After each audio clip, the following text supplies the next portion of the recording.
घराच्या लाईट्स बंद करण्याचं आवाहन जे आहे ते करण्यात येते। मशिदीमधून लाईट्स बंद करण्याचं आवाहन जे आहे ते केलं जात आहे। आताच्या घडीची महत्त्वाची बातमी आपण सध्या पाहतो आहोत।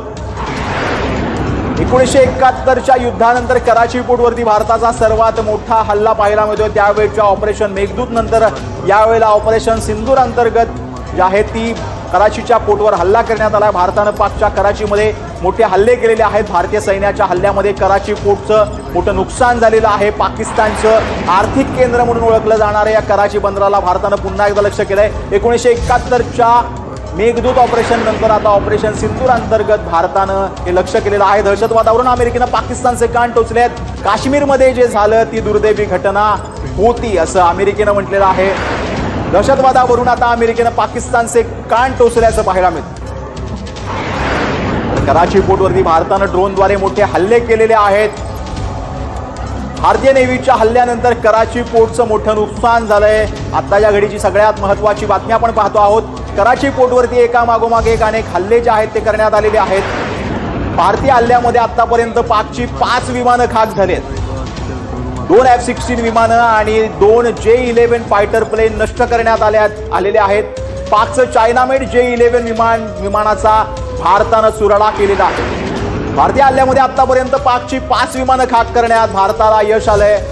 2 F-16, एक F-11 आणि JF-17 ही विमानं जी आहेत ती भारतानं नेस्तनाबूत केली आहेत। सैन्य प्रमुख मुनीरच्या विरोधात पाकिस्तानात तीव्र संतापाची लाट उसळलेली आहे। तुरुंगात असलेल्या इम्रान खान यांचे समर्थक आता रस्त्यावर उतरलेत। मुनीर याला हाकला इम्रान खान यांना सोडण्याची मागणी करण्यात आली।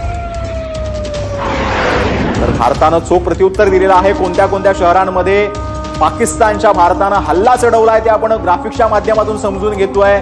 पाकिस्तानच्या 8 शहरांवरती भारतानं हल्ला केलेला आहे। पेशावर, कोटली, मुझफ्फराबाद, इस्लामाबाद, सियालकोट, लाहोर, भागलपूर आणि कराची, लाहोर, सियालकोट, मुझफ्फराबाद, पेशावर, कोटली, इस्लामाबाद आणि हवालपूरमध्ये भारतानं हल्ला केलेला आहे आणि पाकिस्तानची या 8 शहरांमध्ये नेस्तनाबूत करण्याचा प्रयत्न भारताकडून करण्यात आलेला आहे। पाकिस्तानने आधी भारतावर हल्ला करण्याचा प्रयत्न केला, त्याला चोख प्रत्युत्तर म्हणून पाकिस्तानच्या या 8 शहरांवरती भारतानं मिसाईल आणि ड्रोनच्या माध्यमातून हल्ला चढवलेला आहे। तर कराची पोर्टवर देखील पाकिस्तानच्या या महत्त्वाच्या आर्थिक केंद्रावर भारतानं हल्ला चढवलाय।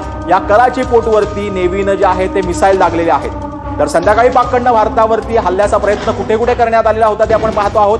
पाककडून उधमपूर, जम्मू, अखनूर, पठाणकोट, कठुआ, राजौरी, अमृतसर या 7 ठिकाणांवरती जो आहे तो हल्ल्याचा प्रयत्न करण्यात आलेला होता। यामध्ये कोणती राज्य लक्ष्य करण्यात आलेली होती ते देखील आपण पाहणार आहोत। यामध्ये जम्मू, पंजाब, राजस्थान या राज्यांवरती पाकिस्तानने जे आहे ते वाक्रट दृष्टी ठेवली आणि आपले ड्रोन आणि मिसाईल्स तिथं पाठवलेले होते। परंतु भारताच्या एअर डिफेन्स सिस्टीम ज्याला सुदर्शन म्हणून ओळखलं जातं S-400 हे संपूर्ण मिसाईल्स आणि पाकिस्तानचे ड्रोन जे आहेत ते संपूर्णपणे नेस्तनाबूत केलेत, त्यांचे स्फोट केलेत। आताच्या घडीची महत्त्वाची ब्रेकिंग बातमी येते। पीओकेच्या मुझफ्फराबादमध्ये मोठा धमाका झाल्याची माहिती मिळते। मोठ्या धमाक्यानंतर मुझफ्फराबादमध्ये ब्लॅकआउट करण्यात आले। त्या संदर्भातली ही ब्रेकिंग बातमी आपण पाहतो आहोत। पीओकेच्या मुझफ्फराबादमध्ये मोठा धमाका झालेला आहे। मोठ्या धमाक्यानंतर मुझफ्फराबादमध्ये ब्लॅकआउट जे आहे ते करण्यात आले। आताच्या घडीची महत्त्वाची ब्रेकिंग बातमी आपण पाहतो आहोत। संरक्षण मंत्री राजनाथ सिंह, तिन्ही लष्कर प्रमुखांची सकाळी बैठक जी आहे ती होणार आहे। बैठकीला CDS प्रमुख देखील उपस्थित असणार असल्याची देखील माहिती आता समोर येते।